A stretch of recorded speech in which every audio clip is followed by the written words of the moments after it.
திருவள்ளூர் திருத்தணியில் முருகன் கோவிலில் தைப்பூச திருவிழாவை ஒட்டி பக்தர்கள் ஏராளமானோர் சாமி தரிசனம் செய்து வருகின்றனர். தமிழ்நாடு மட்டுமின்றி பிற மாநிலங்களிலிருந்து வந்தும் காத்திருந்து பக்தர்கள் சாமி தரிசனம் செய்து வருகின்றனர்.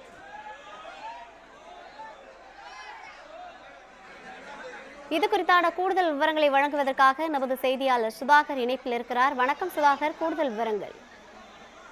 வணக்கம் ரவினா. முருகப் பெருமானின் 6 படை வீடுகளில் 5ஆம் படை வீடான திருத்தணி முருகன் கோவிலில் தைப்பூச விழாவை ஒட்டி அதிகாலை 4:30 மணிக்கு மூலவருக்கு பால், பன்னீர், விபூதி, தேன் மற்றும் அபிஷேக பொருட்களால் சிறப்பு அபிஷேகமானது நடைபெற்றது. இதனைத் தொடர்ந்து மூலவருக்கு சந்தன காப்பு, தங்கவேல், தங்க கிரீடம், மாணிக்கக்கல் மற்றும் வைர ஆபரணங்கள் அணிவித்து சிறப்பு தீபாராதனை நடைபெற்றது. தைப்பூசம் ஒட்டி அரசு விடுமுறை அறிவித்துள்ளதால் வழக்கத்திற்கு மாறாக லட்சக்கணக்கான பக்தர்கள் மலைக்கோவில் குவிந்து வருகின்றனர். சில பக்தர்கள் தங்களது வேண்டுதலை நிறைவேற்ற மயில் காவடிகள் எடுத்தும் அலகு குத்தி மொட்டை அடித்தும் வேண்டுதலை நிறைவேற்றி வருகின்றனர். இந்த தைப்பூசத்தை ஒட்டி சென்னை, காஞ்சிபுரம், செங்கல்பட்டு, ராணிப்பேட்டை, வேலூர் உள்ளிட்ட பல்வேறு மாவட்டங்களில் இருந்தும் அதே போல ஆந்திரா, தெலுங்கானா, கர்நாடகா உள்ளிட்ட மாநிலங்களில் இருந்தும் லட்சக்கணக்கான பக்தர்கள் கோவிலுக்கு சாமி தரிசனம் செய்ய குவிந்து வருகின்றனர்.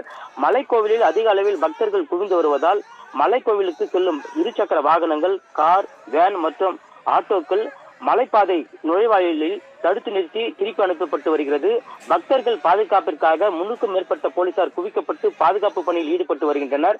பல்லாயிரக்கணக்கான பக்தர்கள் குவிந்து வருவதால் பொது வழியில் பக்தர்கள் 3 மணி நேரமும், சிறப்பு தரிசனத்தில் குறைந்தபட்சம் 2 மணி நேரமும் நீண்ட வரிசையில் காத்திருந்து மூலவரை தரிசித்து வருகின்றனர்.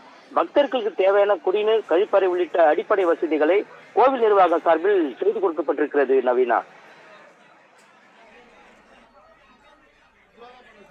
கூடுதல் விவரங்களுக்கு நன்றி சுதாகர்.